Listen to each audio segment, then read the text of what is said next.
At 19, she was married off, still innocent, to a poor farmer. What he did on their wedding night shocked all. Winter had settled hard over Dust Hollow, turning the outskirts of town into a wasteland of wind and frost. At the edge of it stood a leaning cabin, its roof patched with scrap tin, its chimney coughing out the last of the firewood. Inside, Evelyn Hart moved like a ghost, quiet, efficient, unnoticed. She was 19, with hands calloused from chopping wood and fingers stained with soot. Her mother had died when she was a girl, and since then, the only family she had left was Merritt Hart, her uncle in name, but never in kindness. A drunkard with a mean streak, Merritt spent his days at the bottom of a bottle and his nights cursing the cold and Evelyn alike. She kept the place running, cooked, cleaned, mended, hauled water from the half-frozen creek while he slept through mornings. But nothing she did earned thanks, only more shouting when the stew was thin or the fire burned too low. That morning, as the wind howled against the walls, Evelyn was mending a tear in her only winter shawl when a knock came at the door. She heard Merritt grumble, then shuffle to open it. A moment later, a deep voice answered. "I came to speak about the loan, Mr. Hart. I figured we could settle things civilly." Evelyn's fingers froze mid-stitch. The man at the door was Jesse Callahan. Once, not long ago, he'd owned the largest ranch outside Dust Hollow. He had cattle, hands, and a wife who laughed like springtime. Then came the sickness, the blizzards, the ruined harvests. His wife died, his fortune followed. Now he was a widowed farmer with 2 children and a house barely standing, but honor still held him upright. He stood now with snow on his shoulders, hat in hand, looking nothing like the man Merritt once borrowed from. "I'm not here to take your house," Jesse said calmly, "but I'll ask for something fair. Timber, labor, or a strip of land if that's all you've got." Merritt scoffed, bottle already in hand. "Land? I got nothing but trouble and a mouth to feed that ain't mine." With a cruel laugh, he yanked Evelyn forward from the corner of the room where she had been pretending not to exist. "Here," he slurred, "take her. 19, still pure, never kissed a man. Make her your wife, and we'll call it square." Jesse blinked, stunned. "What the hell are you saying?" "She's mine to give. She eats my food, lives in my house. You want something of value? Take her." Evelyn didn't speak. Her breath caught in her chest like a trap snapping shut. Jesse stepped back. "I'm not here for this," he said firmly. "I don't take people. I came to speak man to man." But then he looked at her. Really looked. Her hands were raw with cold, skin split and bleeding. A bruise yellowed beneath her sleeve. Her eyes held no fight, only a hollow stillness, as if whatever dreams she'd had were long buried under survival. And still, when she finally spoke, her voice was steady. "If this is the only way I get out of here, I'll go." A silence stretched between them. Then Jesse nodded once. "I will take her," he said quietly, "but I won't touch her. Not unless she asks." Merritt laughed. "Suit yourself, cowboy." He didn't know, or care, that he'd just given away the only person who ever lit a fire in his empty life. Jesse helped Evelyn onto his horse. She sat behind him, hands trembling, not from cold, but from the weight of something shifting. As they rode away, the wind swept through the valley. Neither of them spoke. But for the first time in years, Evelyn didn't feel like she was walking into another cage. She was riding towards something else. She just didn't know what. She didn't know what hurt more, being bartered like a mule, or feeling grateful to the man who took her as if she was something worth saving. The Callahan farm sat on the edge of the valley, where the trees gave way to wind and silence. It was a house built by hands that had known loss, small, lean, with shingles that rattled when the gusts came down from the mountains, snow piled on the windowsills like sleep that never melted. Evelyn stepped off the wagon and into her new life with stiff fingers and quiet steps. Inside, the house smelled of smoke and earth. There were 3 wooden chairs around a rough-hewn table. A tin kettle on the stove hissed, half full. The roof leaked into a tin bucket. The bed in the corner was barely wide enough for one, and the fire in the hearth crackled as if holding on out of pity. Two small faces peeked from behind a hanging quilt. "That's Caleb," Jessie said, pointing to the older boy, "and Ruthie, she is 4. Caleb's eyes were sharp, suspicious. Ruthie clung to the fabric and blinked like a fawn in tall grass. Evelyn nodded, heart thudding. "Hello." No answer. That night, Jessie made them supper, if it could be called that. Watery porridge, no salt. Evelyn offered to help, but burned her hand on the kettle and dropped a spoon. Her cheeks flushed with embarrassment. Later, alone in her corner room, she sat on the edge of the straw-stuffed mattress, unrolling her sleeves to see her palms, cracked from washing, fingertips raw. A knock on the door startled her. It was Jessie. He did not look her in the eye. He held out a small jar, half-used, with waxy yellow salve inside. "Bear fat, it helps." "Thank you," she whispered.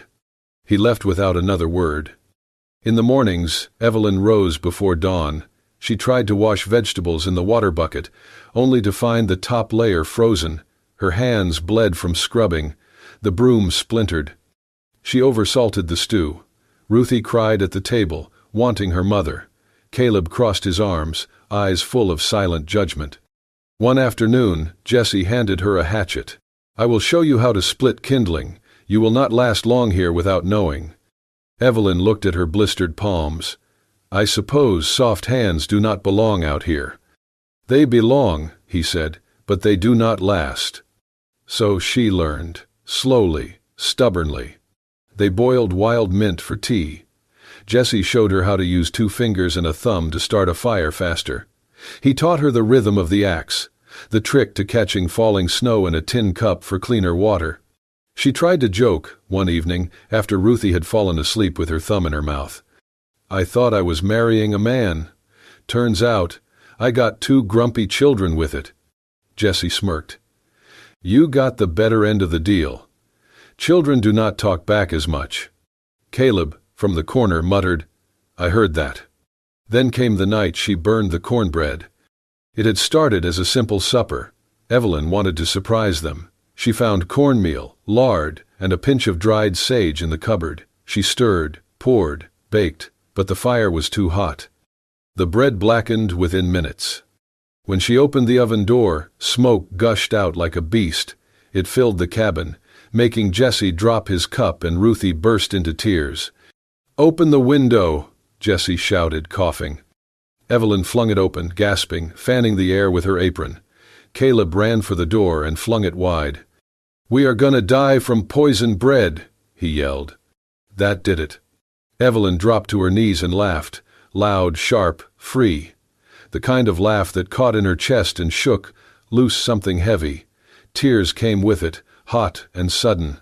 It was the first time she had laughed since her mother died.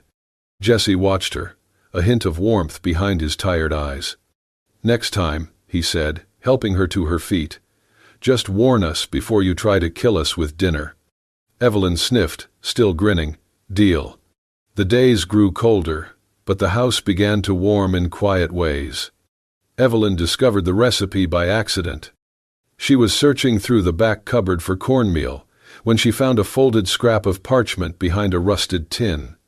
The handwriting was delicate, almost hesitant. A list of ingredients: flour, molasses, dried apples, a note in the margin: "Add cinnamon if it has been a hard day." She held it gently, as though it might crumble. It was a recipe for apple brown bread, the kind Ruthie had once mentioned in her sleep. Evelyn made it the next day. She burned the first loaf, but tried again. By sunset, the scent filled the house, warm, spiced, like memory. Ruthie came into the kitchen, barefoot and blinking. "Mama used to make that." Evelyn knelt beside her. "Would you like to help me next time?" Ruthie nodded solemnly. That night, for the first time, she climbed into Evelyn's lap while the fire popped and crackled. At bedtime, she brought her little wooden comb and said, "Sit, I want to fix your hair." Evelyn sat on the bed's edge, apron still on, as Ruthie gently parted her hair and began to braid. Her fingers were small but careful, like she remembered watching her mother do it. The braid was crooked and loose, but Evelyn wore it to bed. Jesse said nothing when he noticed, but that night Evelyn found a new wooden peg installed beside her wash basin, just the right height for a towel. The next morning, a second one appeared, lower, for Ruthie. It wasn't grand, but it was something. Later that week, Evelyn stepped outside after cleaning the stovepipe and saw him, Jesse, sitting on the front step, back hunched, hands busy with yarn. He was mending a tiny slipper, Ruthie's wool bootie. His fingers moved with care, slower than they once did. As he worked, he whispered to himself, she's gone, but the kids still need warm feet. Keep going, keep moving." Evelyn froze. She watched him through the drifting snow.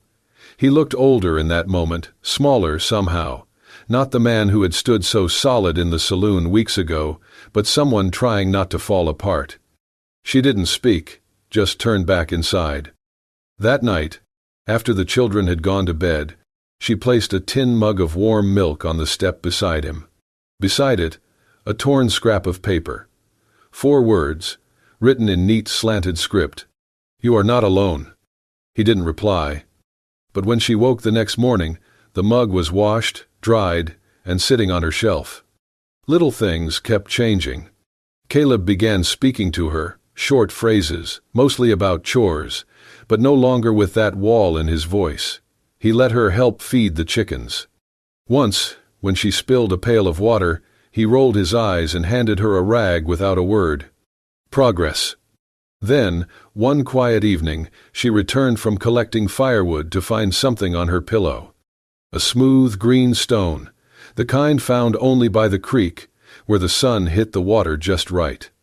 She turned to see Caleb pretending to read at the table. "Thank you," she said.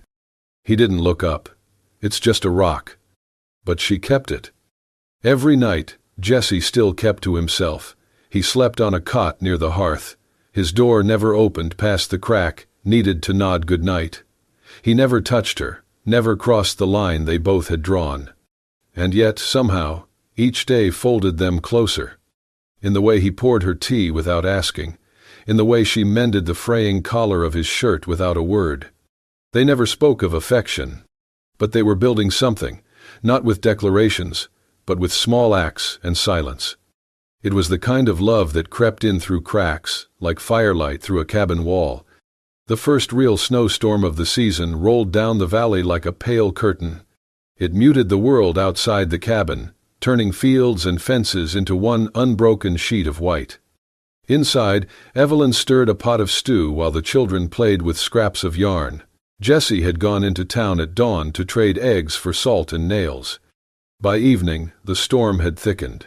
Evelyn set the table, glancing at the door. When it finally opened, Jesse stepped inside, stamping snow from his boots, hat rimmed with frost. He was not alone. A man followed him in, tall, loud, with a red scarf and the easy swagger of someone who belonged in saloons. Eli Turner, Jesse's oldest friend from the lumber camp, smelled of whiskey and wind. "Well, you did it, Jesse," Eli grinned. "Took yourself a young wife, did you? Smart man. House looks better already." Jesse set the basket down, jaw tightening. "Eli, watch your mouth." Eli smirked. "Come on. We all know why a man takes a girl like that out here. Cold nights, empty bed." "That is enough," Jesse snapped. Evelyn froze by the stove, ladle hovering. She wanted to disappear, but her feet felt nailed down. Eli chuckled. "No shame in it. Hell, if I had the chance—" "I did not marry her for that," Jesse said sharply, voice low but heavy. "I took her because she had nowhere else to go, out of pity, not love." Silence. Only the fire popped. Evelyn's heart stumbled. Out of pity, not love. The words rang like a bell. She set the ladle down, quiet and careful. She could not breathe, could not look at him. She excused herself, in a whisper the men did not hear, and went to her room. Her hands shook as she folded her few clothes into the burlap sack. She laid Ruthie's little wool shoes on the pillow and smoothed them with her palm. By the time the stew was ready, Evelyn was gone. Ruthie woke at midnight, coughing from the dry air, calling for Mama Evelyn in a hoarse voice. When she saw the bed empty, she wailed. Caleb tried to soothe her, but her crying turned frantic, breaking into sobs. Jesse came in from the barn, wiping his hands. "What is it?" "She is gone," Caleb said. "Her bag, it's gone." Ruthie cannot stop crying. Jesse felt the blood drain from his face. He crossed the room in 2 strides and opened her door. Empty. The bare fat jar still on the shelf, the towel on the peg, and on the bed, the shoes. He picked them up slowly, as if they were fragile. His throat ached. Ruthie's sobs turned to hiccups. She reached for him. "Papa, find her, please." "I will," he said, voice cracking. "I will bring her back." He knelt, pulled on his boots, grabbed his coat and shoved his hat on. Caleb stood in the doorway, wide-eyed. "Stay with your sister," Jesse said. "Do not let the fire die." "But Pa—" "Stay." He stepped into the storm. Snow swallowed his footprints in seconds. The wind bit through his coat. He mounted the mare bareback, too desperate for a saddle. Somewhere out there, Evelyn was walking into the white, alone, carrying her hurt like a wound. Jesse's jaw clenched. He pressed his heels to the mare's flanks. The storm rose around him. Sky and earth blurred into one merciless gray. The snow came down like a punishment from heaven. Jesse's horse fought the wind with every step, nostrils flaring, hooves sinking into the white. Visibility had vanished. The world was a swirling blur of gray and silence. He rode with only instinct and memory to guide him, scanning the tree line, the hills, the old paths no one walked anymore. Then, just as he rounded the bend near the edge of Weller's Bluff, he saw it, a sagging, weather-beaten cabin half buried in snow, an abandoned trapper's hut, long since left to rot. Smoke did not rise from the chimney. The door hung crooked. He jumped from the horse before it fully stopped and yanked the door open. She was there, curled on the floor beneath a moth-eaten blanket, her back to the wall. Snow clung to her skirt, her boots soaked through. Her lips were blue, her eyes barely opened. "Evelyn!" He dropped to his knees, shaking snow from his shoulders, heart in his throat. She blinked slowly, confusion and recognition fighting behind her gaze. You came?" "Of course I came." He shrugged out of his coat, wrapped it around her shaking frame. "God help me, Evelyn, I did not mean it. You were never, never a pity." Her teeth chattered too hard to speak. Jesse pulled her closer to the fireless hearth and cradled her against him, pressing her frozen fingers between his palms. Her body trembled against his chest like a wounded bird. "I am sorry," he whispered, forehead to hers. "I do not know how to say things right. Never have." She did not answer, just clutched the coat tighter. He cleared his throat, voice thick. "I wake up every morning and think about whether you have eaten. I check the kettle to see if you made tea. I watch the light in your room and wonder if you slept at all." He swallowed. "I never think about myself anymore. Not since you came." Her breath hitched. "And I know I never touched you because I promised I would not, but I think about your hands when they braid Ruthie's hair. I think about how you hum when you cook, even when it is just potatoes." She began to cry, quietly at first, then harder, her face pressed into his shoulder. "Why?" she whispered. "Why are you so good to me?" He exhaled, a long, ragged sound. "Because," he said, his voice low, trembling, "you are the first person who ever stayed, after seeing that I have nothing to give." She buried her face against him, sobbing in the quiet dark of the abandoned cabin, and Jesse held her, as if by holding her, he could keep the hurt from returning. Outside, the storm raged on, but inside, for the first time, they let the silence speak. And in that silence, something broken began to mend. The snow began to melt in patches along the southern ridge, revealing the cracked earth beneath. It was not yet spring, not truly, but the wind had softened, and the sky no longer looked like stone. Days passed since Jesse had found Evelyn in that lonely cabin. She no longer slept with her coat clutched around her. She braided Ruthie's hair again.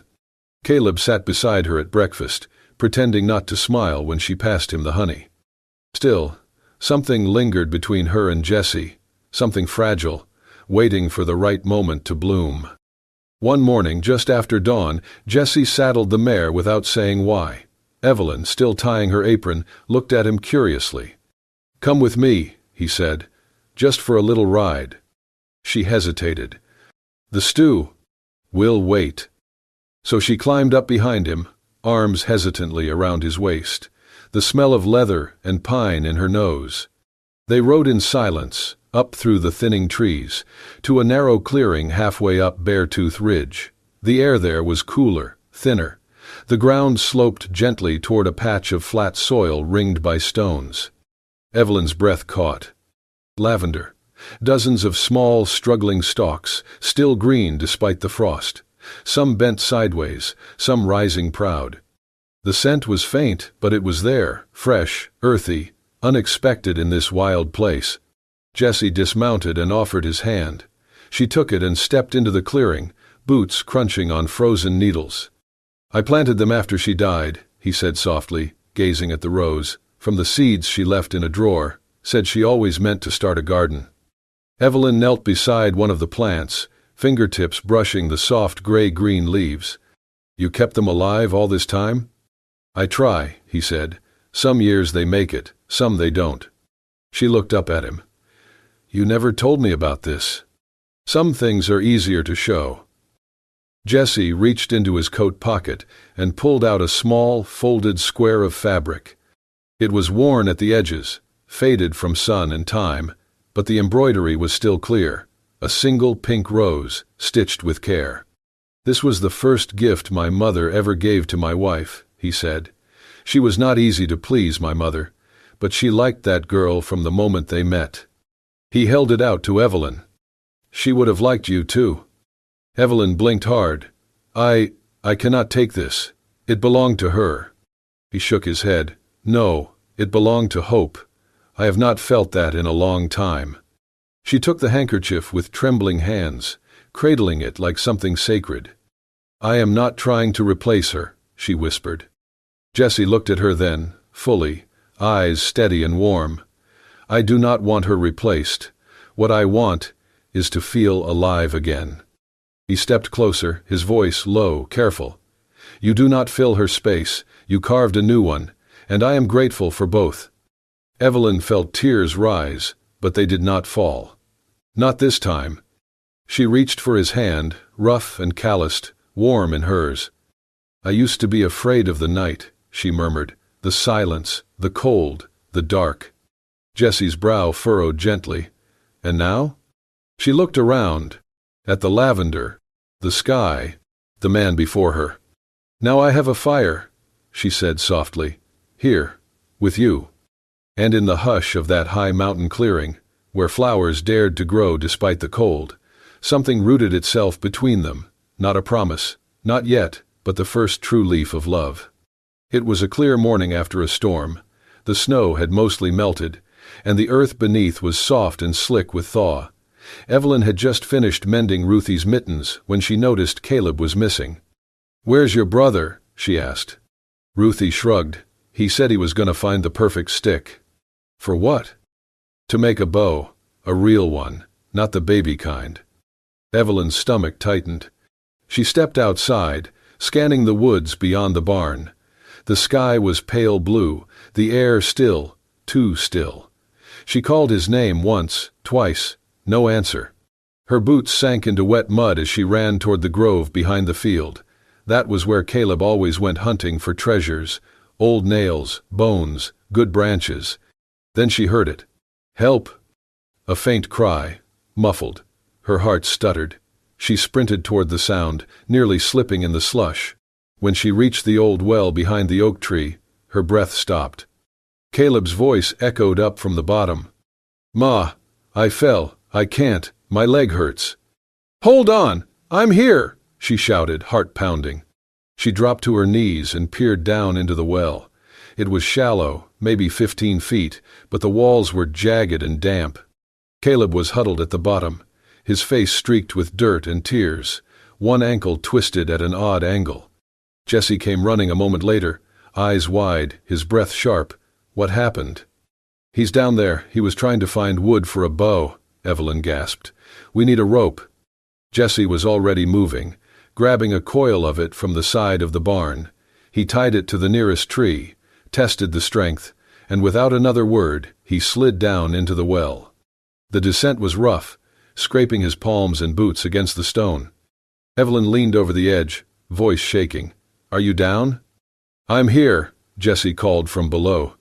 He's banged up but alive. We're coming up. Get ready. She braced herself, wrapping the rope around her arms as Jesse began tying it under Caleb's arms. The boy whimpered, teeth chattering. Ready, Jesse shouted. Evelyn pulled. The rope burned her palms raw, the strain shooting up her shoulders. Inch by inch, Caleb rose into view, dirt smudged across his cheeks, eyes wide with fear. You're okay, she whispered, tears streaking her face as she hauled him out and into her arms. You're okay, baby. But Jesse had not followed. She turned back toward the well. Jesse? There was a grunt from below. I slipped. My ankle's gone bad. I can't climb out. Then hold tight, she said, wiping her face.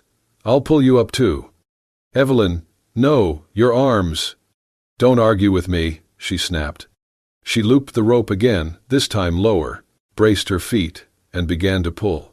Her muscles screamed. The rope tore at the skin on her palms. Her shoulder jerked painfully with each tug, and something popped, a sickening sound. But she kept pulling, because he was hers now. All of them were. When Jesse finally emerged over the edge of the well, gasping, dragging his bruised leg behind him, Evelyn collapsed beside him, her breath ragged, arms shaking, one shoulder already swelling. Caleb rushed into her arms, clutching her around the neck. Mama, he sobbed, don't ever leave me again, ever. She held him close, wincing from the pain, but tighter still. Jesse crawled toward them, his eyes dark with worry. He took Evelyn's bleeding hands gently, looked at the torn skin, the dislocated shoulder. You pulled me up with that? He whispered. She nodded, too tired to speak. He cradled her hand against his chest and pressed his forehead to hers. My boy is safe because of you, he said, voice thick. We're all still breathing because of you. Evelyn smiled weakly, tears sliding down her cheeks. You're not alone anymore, Jesse. He pulled both her and Caleb into his arms, holding them like they were everything. Because they were. Summer came late to Dust Hollow that year, but when it arrived, it draped the valley in color. The lavender patch on Beartooth Ridge, once pale and struggling, now bloomed wild and thick, humming with bees and sunlight. That was where Evelyn chose to marry Jesse Callahan. There was no church, no preacher in robes, no piano. Only the scent of earth and bloom, and the love that had survived frost, silence, and flame. The guests were few. Caleb, in his only button-up shirt, standing proud. Ruthie, clutching a bouquet of wildflowers, hair braided by Evelyn's hands. And Mr. Lyle, the blacksmith, who had known Jesse since boyhood and could bless a union. Evelyn wore a simple cream dress, stitched by her own needle. Her hair was pulled back with a ribbon. Ruthie insisted on tying. Jesse had no ring. But when asked what he had to offer, he reached into his coat and pulled out a sprig of dried lavender, bound with red thread. This, he said, looking into Evelyn's eyes, is from the first plant that survived. He tied the stem gently around her wrist. It is not gold, he said softly, but it is everything I have and everything I mean. Evelyn's lips trembled. Then it is more than enough. They said their vows with wind in their hair and dirt beneath their boots. No one clapped. But Caleb wiped his eyes when he thought no one saw, and Ruthie hugged Evelyn's leg so tight she nearly fell. As they began the walk down the ridge, a figure appeared at the tree line, thin, hunched, unsteady. Merritt. Hart. He looked older, frailer. The swagger was gone. He removed his hat and stood silently. I heard about today, he said. I thought, Maybe you'd let me watch." Jesse stepped forward, but Evelyn placed a hand on his arm. She walked alone toward her uncle. The wind tugged at her dress. "I'm sorry,"